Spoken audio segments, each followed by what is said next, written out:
Hello everyone, this is MMA Interesting Prospects podcast. Today our guest is Chris Velarde, who will fight on Fury Challenger Series 15, November 21st. Hello Chris, how are you? Good. How are you? I'm good. And in about 2 weeks, you will fight against a little bit more experienced fighter. It will be your another fight on Fury FC. So if you can tell me what do you think about him as the opponent and how your camp is going for now?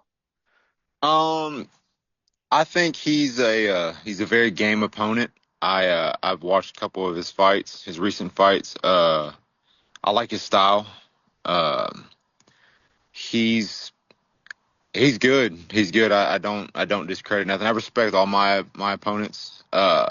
So you'll never hear a bad word come out of me. Um, I think he's good. I think he's gonna challenge me in ways, and I'm excited for it, honestly. Camp wise, I think camp's going great. My weight is down. Not really worried about weight so much as just, getting able to prepare for the fight.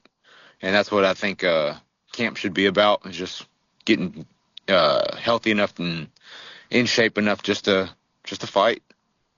And this will be a featherweight fight. Yes, sir. And before you fought as the lightweight, so weight cuts right now is not a problem for you.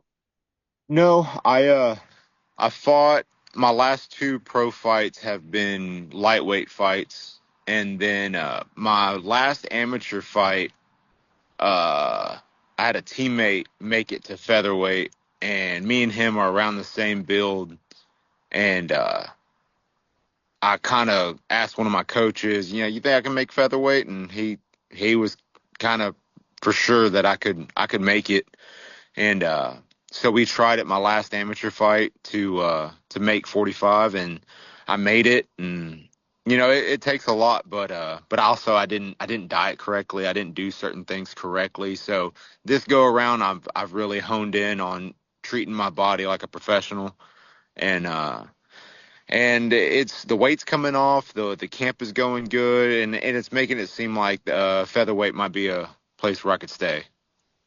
So it's actually kind of crazy because as the lightweight in your pro fights, you looked really good, and in your last fight, you defeated like really good prospect, Christian Gavilanes, who I think that have a really high ceiling, and then you finished him in the first round. So I think this fight like showed a world that you are really a guy with also a really big potential. Absolutely. Christian was great. He was game. Like even the fight, only lasting for the first round. Uh, he gave me some looks that, man, I was expecting, but have never really felt in the actual cage. And respect to him, he was great. As just an opponent, as a guy. Uh, it was fun. It was fun. The face off was fun. Us kind of, giving each other that respect, and having that fight afterwards made it to where, like, he's an opponent. I hope he does great, and and reaches the ceiling that he could. I think he's capable of reaching. But like you said, it kind of gives me that look for, that, hey man, he was good. I think my first opponent was good. Uh, I don't think they were slumps. I don't think they were, you know, give me fights. I think they were game. And I've been very lucky to work. I say lucky. I've worked really hard. I've been lucky enough to work very hard to make those fights become what they are. And this go around, I'm working just as hard, if not even more. And actually, the opponent that you will face right now is on the three fights winning streak. So it's also can show that he can be dangerous. He have got this kind of momentum on his side. And of course, you are on, I believe, like five fights winning streak, like including amateur and pros. So you are definitely, both of you are going into really good direction in your careers. So I think that because of it, this will be a really good fight. Absolutely, absolutely. I noticed that. I noticed he was on a 3 fight winning streak. I've taken my streak into confidence, and but at the end of the day, once we get in there, all that stuff goes away. It's I think we're two game opponents that rather we go the distance, rather one of us finds the finish, rather it's wherever it goes. I just think we're both. I I just think I'm excited for it. I get kind of jazzed up about it, talking about it. I think whatever happens, it's gonna be exciting. And right now you are an undefeated fighter. You are fighting in Fury FC, which I think that is probably the Fury FC or LFA is the biggest regional promotion. But you have your first amateur bout when you were like 29, something around it, right? Yes, sir. Yes, sir. I spent a lot of my first part of my 20s working and just kind of goofing off, not really having any sense of direction. And met my wife uh kind of in that like I say mid 20s, and changed my direction quite a bit and got married, did all the couple type things, and started chasing this. That's a whole story of its own. And um started chasing this once I really got serious about it, finding a true fight gym with Crew Bob Perez over at Main Street Boxing and Muay Thai. Um, and kind of took it serious, kind of, put all my eggs in the basket and really started chasing this. And it's gotten me to where, I am where I am. And again, we're just, we're striking while the fire's hot. So, excited. So as the teenager or when you were around 20, you didn't have any like previous combat sport experience. Uh, I would say like the stereotypical, like you tried out for some karate classes, you wrestled around, like never really put on a gi, never really put on like any type of stuff like that. Never was really disciplined or strict in that way. Uh in the States we play a lot of like American football and a lot of just, team sports. Um I grew up in Houston, which the outskirts are like very rural country towns, and I would just find my way up there, and I played around with the cowboys and all that stuff, trying to whether it's bull riding, do a little goofing around with the steers. I steer wrestle some of those down, and it was just all fun and games. And then like I said, I never really had any sense of direction. I just always had like I could do that, and then especially if it was someone dared me, that was more of my thing of, I'm not scared, I'm not nervous, I'm not, you know, and it's funny because now in fights, like that's where I find that, nervousness, that thing I never felt before with team sports. Like I've never felt that with, messing around with, cattle or something like that. Like that never scared me. It was always just like, someone going, I dare you. And it's like, okay, now nobody dared me to do this. And it's more of just my passion towards it. And it gets me to where like I wake up early in the morning, I drive down to Houston, I work my ass off to really make sure these fights go the way I want them to.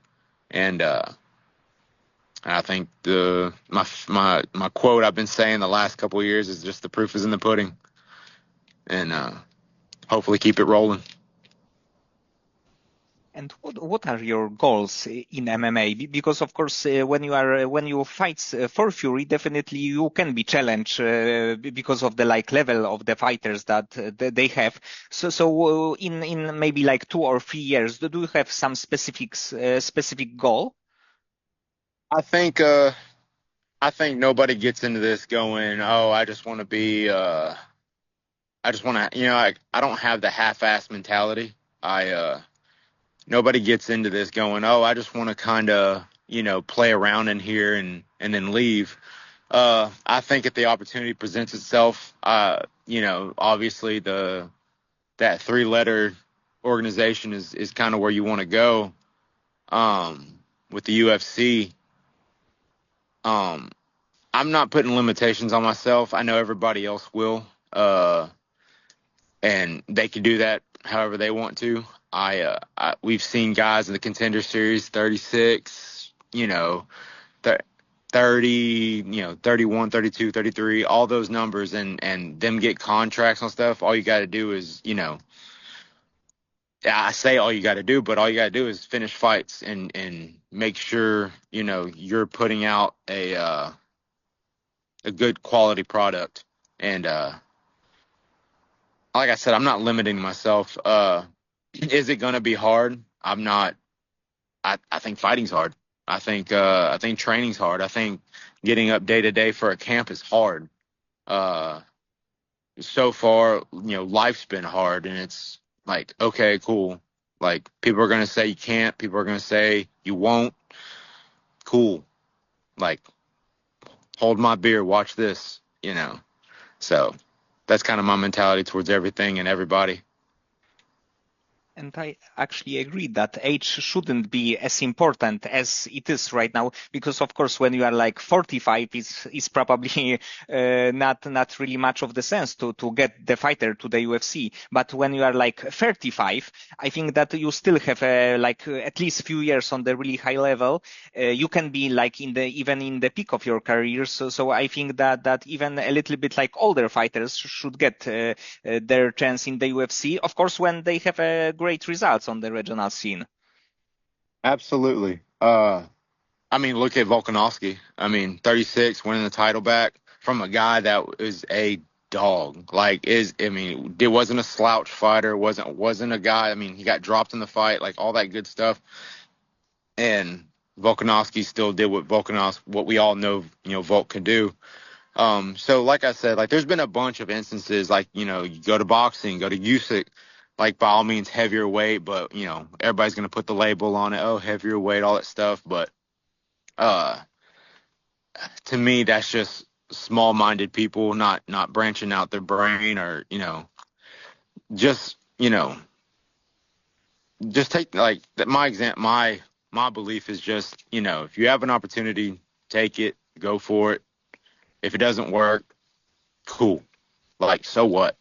There's hundreds and thousands of people that we can go, you meet every day that got told something that, oh, you can't. All right, well, then they just stopped. And it's just like, but you could have, you know, but you could have. And you just listened to that one person that means nothing, you know.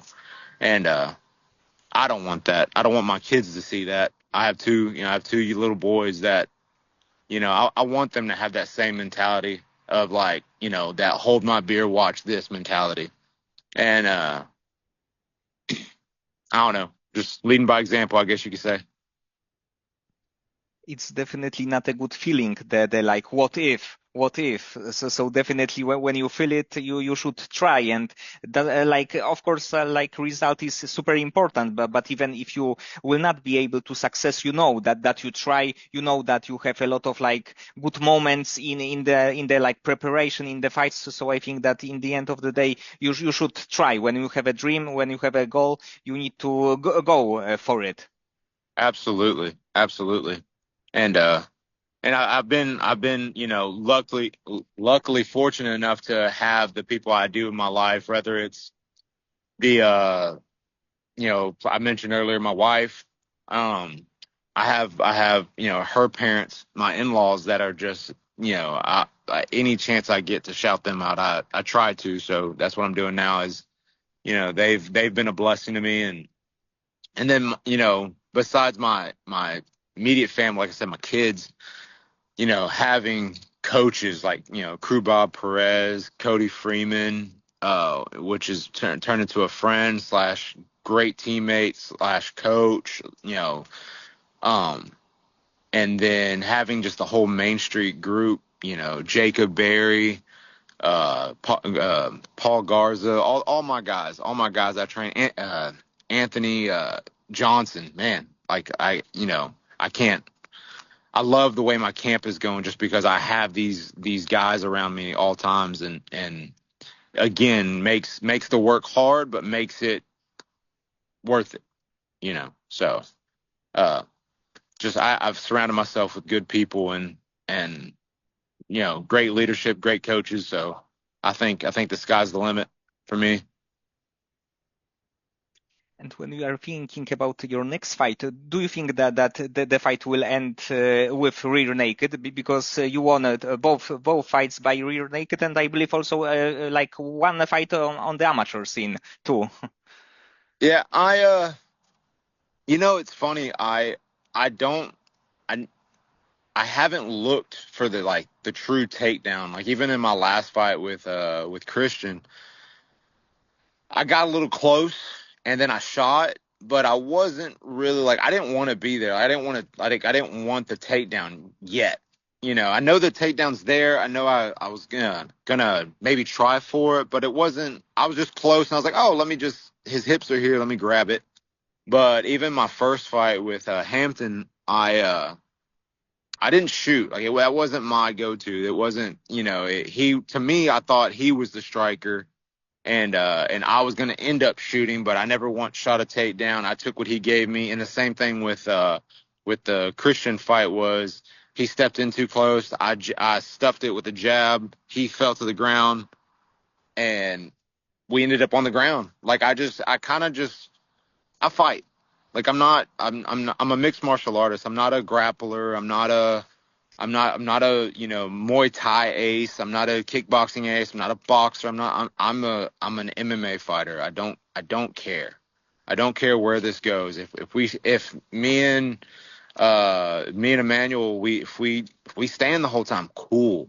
If we end up getting on the ground, cool. Like my goal is to collect both checks. Like that's my goal. Collect both checks, come home, kiss my kids, kiss my wife, and get ready to do it again. That's my goal. Uh, Again, it's MMA. It's not this agreement thing. I don't do that shit. It's MMA. Let's do it. Let's fight.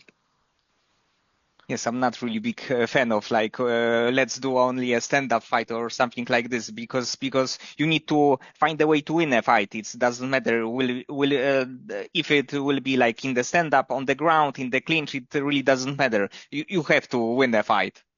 Yeah, it leaves zero excuse. It leaves anything out. It takes all that away where at the end of the fight nobody goes, oh well, we agree. No, no, man. Oh, I thought you were a striker, or I thought you were like it don't matter. Like I took, whether it's I took your neck or I took your chin, like whatever it is, I just go fight. Just go fight. I think at the end of the day, whenever it's 10 years from now and I'm showing my kids the footage and all that stuff, or, they look me up and they look at my record, nobody's going to look at, oh, but they agreed to strike. Nobody gives a shit. They see that you lost or you won. So that's the way I see it. Okay, Chris, so many thanks for the time and for conversation. I hope that you will win this fight, you will stay undefeated, and maybe next year it will something really cool will happen with your career. Maybe some another challenge in Fury, maybe like title fight. But I hope that next year also will be as successful as this one. I appreciate that, man. And I hope so too. And I'm working towards it. So uh, stay tuned.